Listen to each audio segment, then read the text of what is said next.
Alors, vous allez tout de suite le remarquer, je vais parler en français.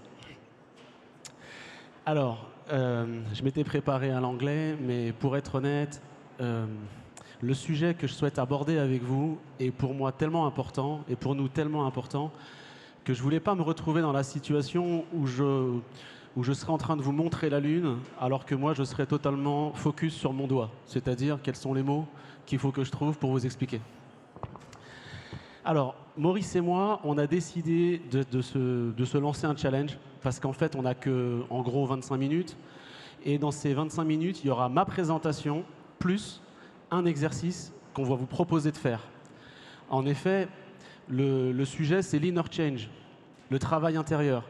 Et donc, ça nous a paru un petit peu incongru de faire un exposé dans lequel il n'y aurait rien d'intérieur, quoi.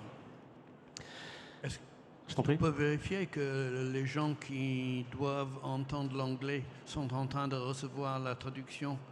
Oui, Maurice s'inquiète de ceux qui ne parlent pas français. Ceux qui ne parlent pas français, pouvez-vous lever la main? C'est bon. Merci Maurice. Alors, avant de monter sur la scène, pour être honnête, j'ai été très surpris de l'émotion qui était la mienne. Parce qu'en réalité, le sujet que je vais aborder là maintenant avec vous, j'ai l'impression que je le travaille depuis que je suis né. Voilà. Alors je me suis dit, c'est quand même vachement curieux ce stress-là. Pourquoi je suis inquiet de parler d'un sujet que je connais par cœur? Et en fait, je sais pourquoi. C'est qu'en fait, c'est vraiment pour moi un sujet qui est central et pour lequel je me dis, il va vraiment falloir être bon parce que j'ai vraiment envie que ce soit bien compris ce lien entre le travail interne et le travail externe.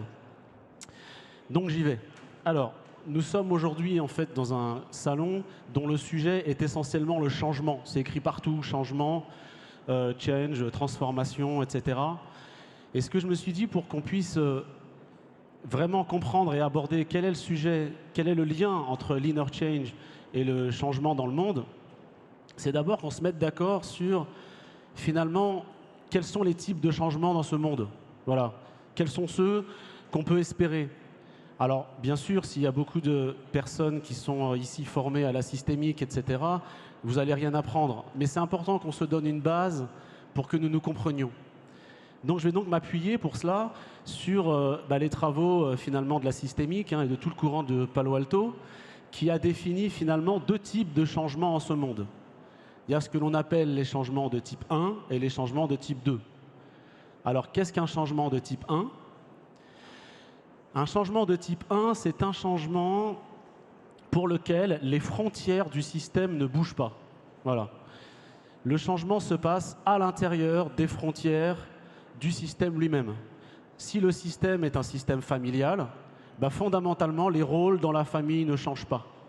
Si c'est une entreprise, les rôles dans l'entreprise ne changent pas. Si c'est une société, les rôles à l'intérieur ne changent pas. Et on a l'impression, cependant, de tout de même être dans du changement. Je vais donner des exemples pour que ça paraisse un peu plus français ce que je raconte, surtout pour ceux qui ne le parlent pas. Exemple,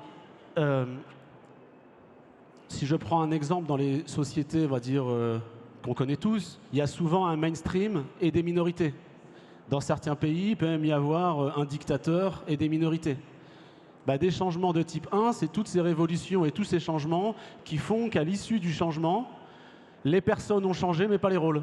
C'est-à-dire que le dictateur d'hier, lui, généralement, il n'est plus là, mais il y a des nouvelles minorités, mais disons, les minorités d'hier sont les dictateurs d'aujourd'hui. Et donc, fondamentalement, on fait toujours plus de la même chose. Je reviendrai après sur des exemples qui sont peut-être des exemples plus de l'entreprise, si ça vous intéresse. Enfin, j'espère, j'ai le bon espoir que ça vous intéresse. Mais je vais d'abord définir les changements de type 2. Changements de type 2, ce sont des changements dans lesquels les frontières du système vont changer. C'est-à-dire que l'homéostasie qui était celle du système avant changement va bouger. C'est-à-dire que le système va s'enrichir de rôles différents, de nouveaux rôles, de nouvelles causalités. Et donc là, si on regarde par rapport au changement de type 1, ça signifie, on comprend déjà instinctivement, que ça nécessite que les personnes changent. Pourquoi ? Parce que les systèmes sont constitués de rôles. les rôles appartiennent à ces systèmes. Les rôles appartiennent au groupe. Voyez ? Par exemple, si je prends un système familial, je peux avoir le rôle de l'aîné, le rôle du père, le rôle de la mère, etc. Dans les entreprises, pareillement. Et donc, quand il y a des changements, ben, finalement, les personnes changent, mais pas les rôles. Donc, si le système, dans un changement de type 2, change, c'est-à-dire que ses frontières changent, ça signifie donc que des rôles nouveaux sont arrivés. Mais si ces rôles nouveaux sont arrivés et sont devenus possibles, c'est donc qu'il y avait des personnes qui avaient l'identité qui pouvaient les incarner. J'espère que vous me suivez. Donc, mon propos, c'est vraiment de dire que si on veut faire des transformations qui soient réelles, qui soient plus des changements de type 2, il est impossible de les faire sans que l'identité, les frontières internes des personnes ne changent. Sinon, on croit qu'on change, mais on ne change pas. Je vais vous donner un exemple que peut-être vous connaissez. C'est les exemples d'entreprises qui étaient très, très hiérarchiques.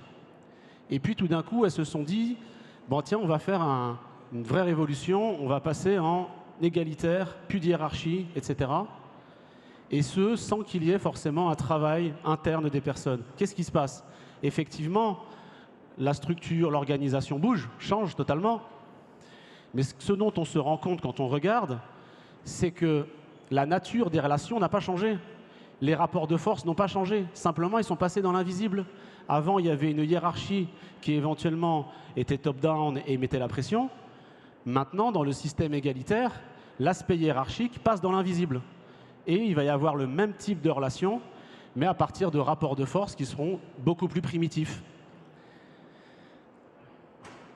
Donc, parce que je vous rappelle que mon objectif, là, tout de suite, c'est de vous permettre de faire un exercice. Hein. Donc, je ne perds pas le fil.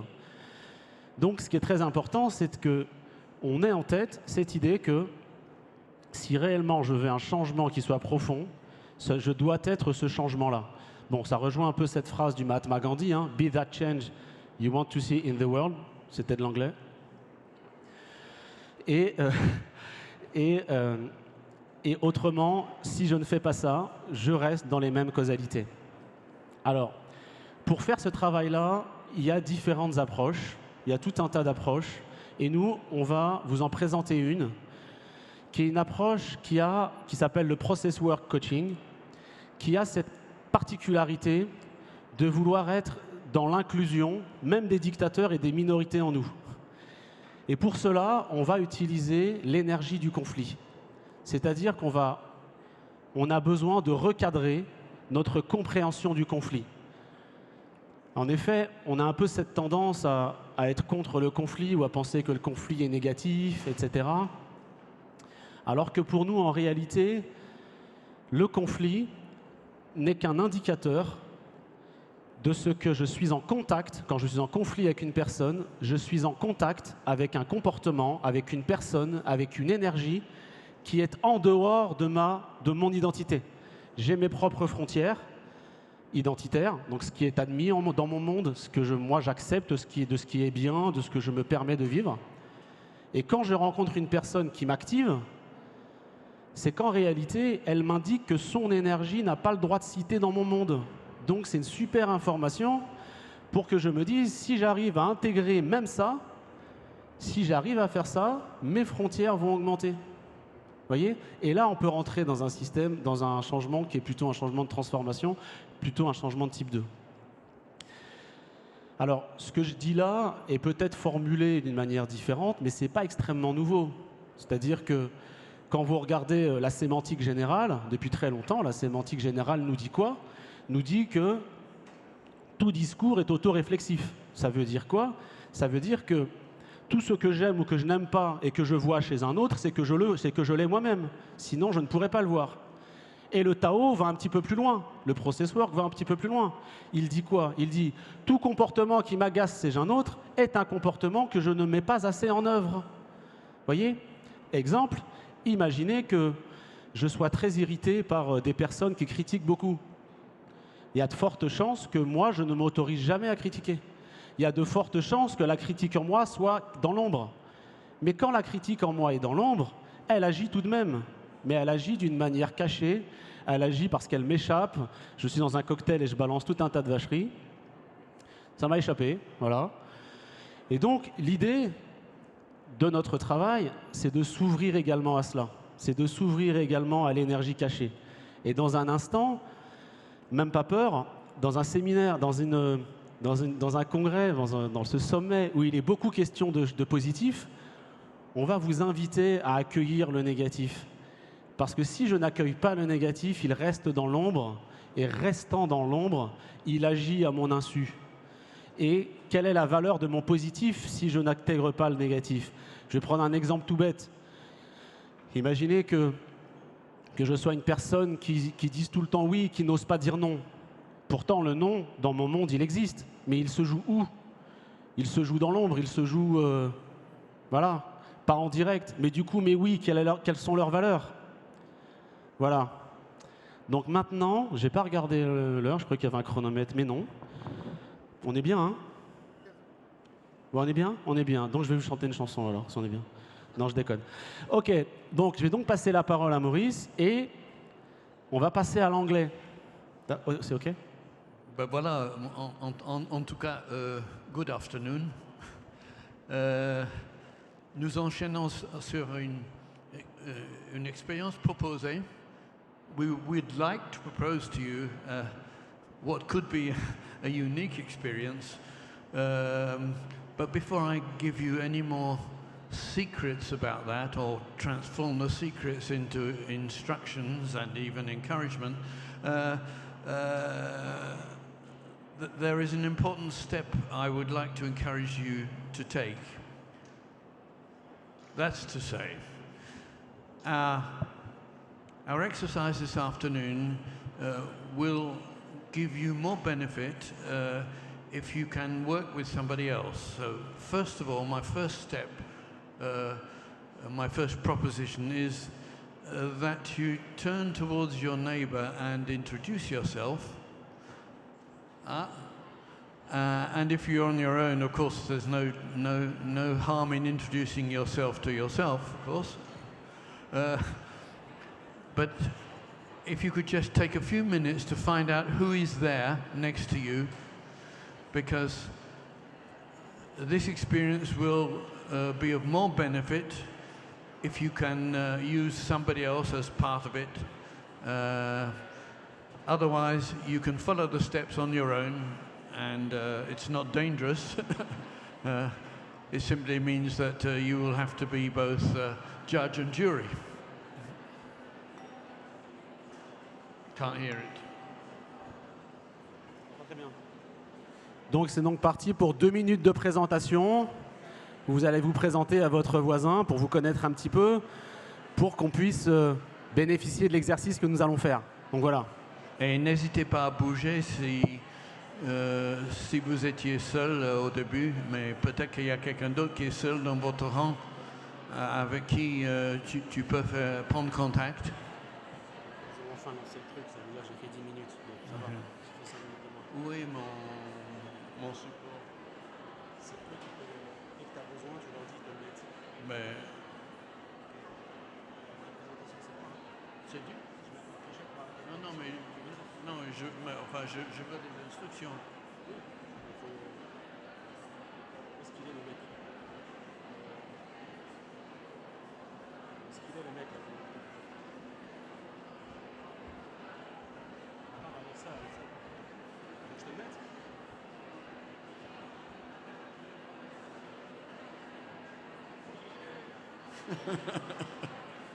Voilà, ça que tu voulais? Super. Je vais mettre un coup de clochette pour qu'ils arrêtent. Hein, Oui, oui. Again. OK.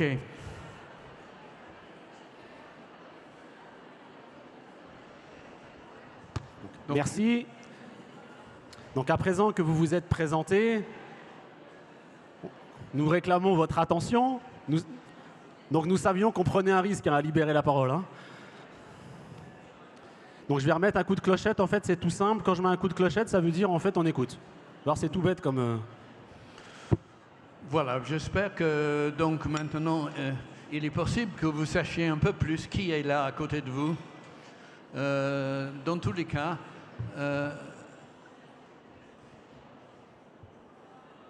nous souhaitons vous encourager sur ce chemin de l'exercice qu'on est en train de proposer. Et je pense que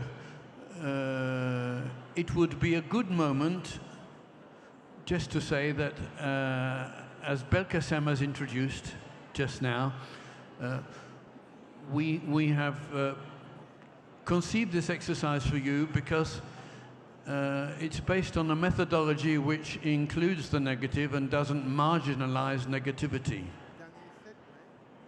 The reason for doing this afternoon with you, not that we particularly love negativity ourselves, except that our experience is, with all the groups we work with, all the firms we work with, and all the individuals we work with, that when the energy of negativity can find its place, that's when real change takes place.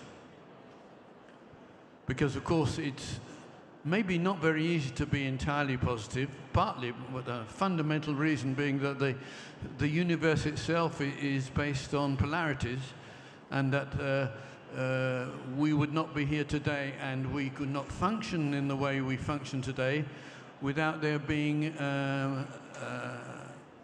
a balance between negativity and positivity, that destruction actually has a role in the cosmos, in the universe, in the world, and sometimes in our lives, and not to say our inner world.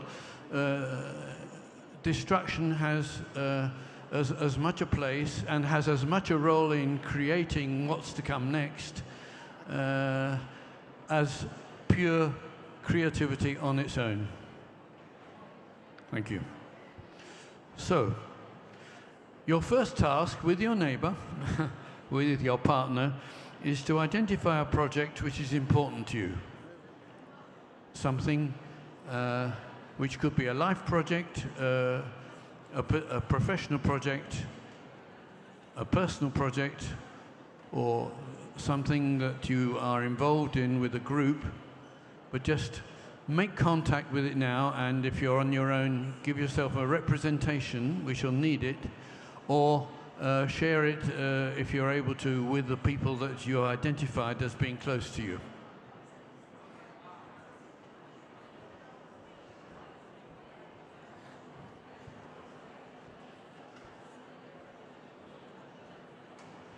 Donc vous avez compris ce qu'on vous a demandé, hein. Il n'y a que moi qui ne parle pas anglais, vous avez tout compris, hein. On vous demande d'identifier, vous avez compris, un projet qui est important pour vous. Voilà. Now, as you can see, or you may have noticed, the troublesome bit, the next stage is to identify C'est un peu chaud, hein. someone you are in conflict with, or whom you don't like, or whose energy is a problem for you.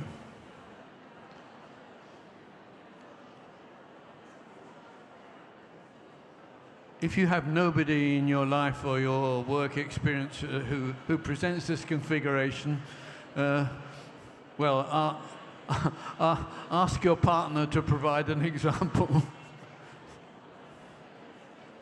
In a more developed form of this project, you might have your partner actually act the negative that you really don't like. But really, it's something that you can hardly bear, as we say in English, that gets right up your nose.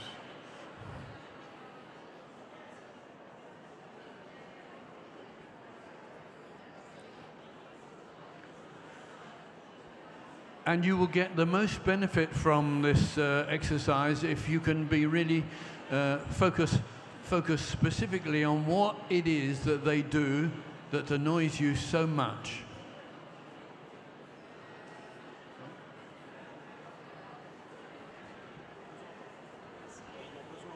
Ah oui, pardon. Donc je vais faire la traduction. Ah oui? Oui, il y a besoin, ouais. Et ouais. Donc merci. Nous sommes deux.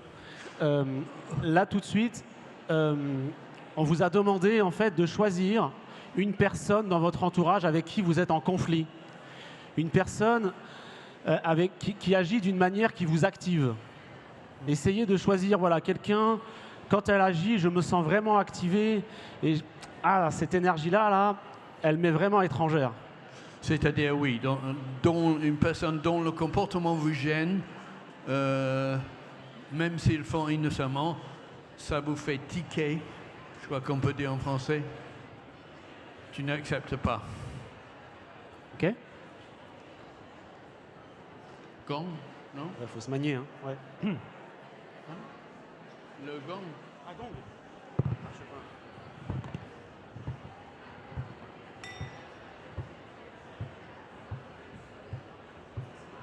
Ok, je reste en français parce qu'apparemment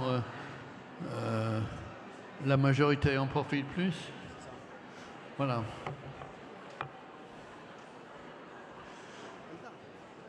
Je m'adresse maintenant à l'un de vous deux, ou de vous trois, ou plus, à l'un de vous deux,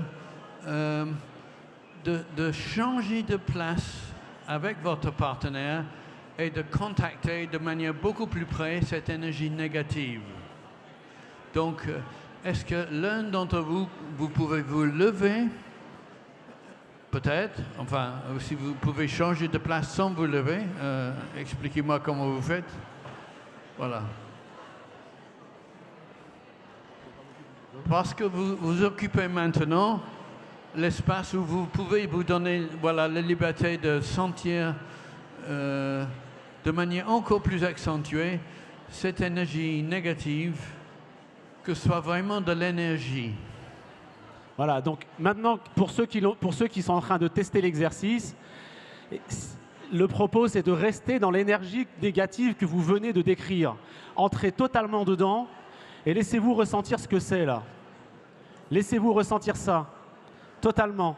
Faites-en totalement l'expérience, pour ceux qui sont testés. Hein.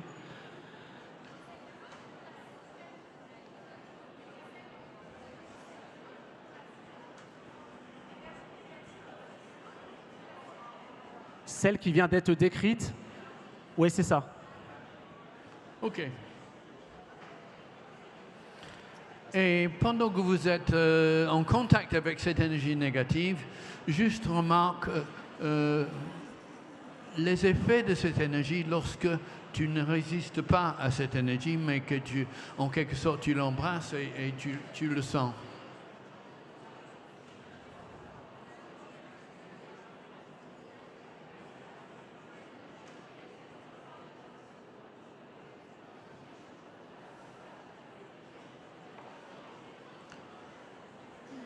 Nous n'allons pas rester tout l'après-midi, effectivement, en contact avec cette énergie négative, parce que je ne sais pas si un coup de gong est encore requis, mais effectivement,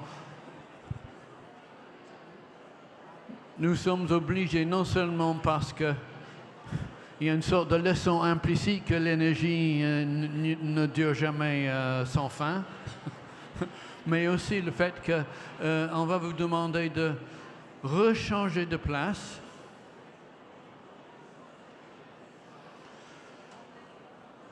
de reprendre contact avec ton projet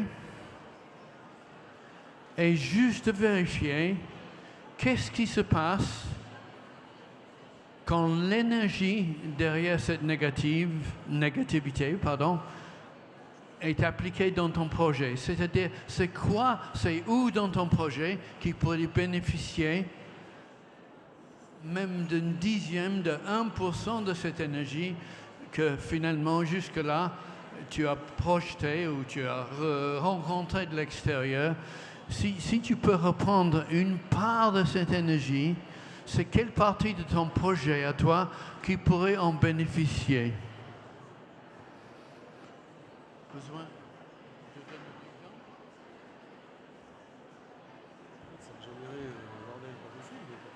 Oui, oui. C'est-à-dire que on est bien obligé d'embrasser l'idée que cette énergie n'est pas mauvaise en soi, mais lorsqu'elle est appliquée avec intelligence au bon endroit, elle peut faire du bien. Maurice. Souvent, le problème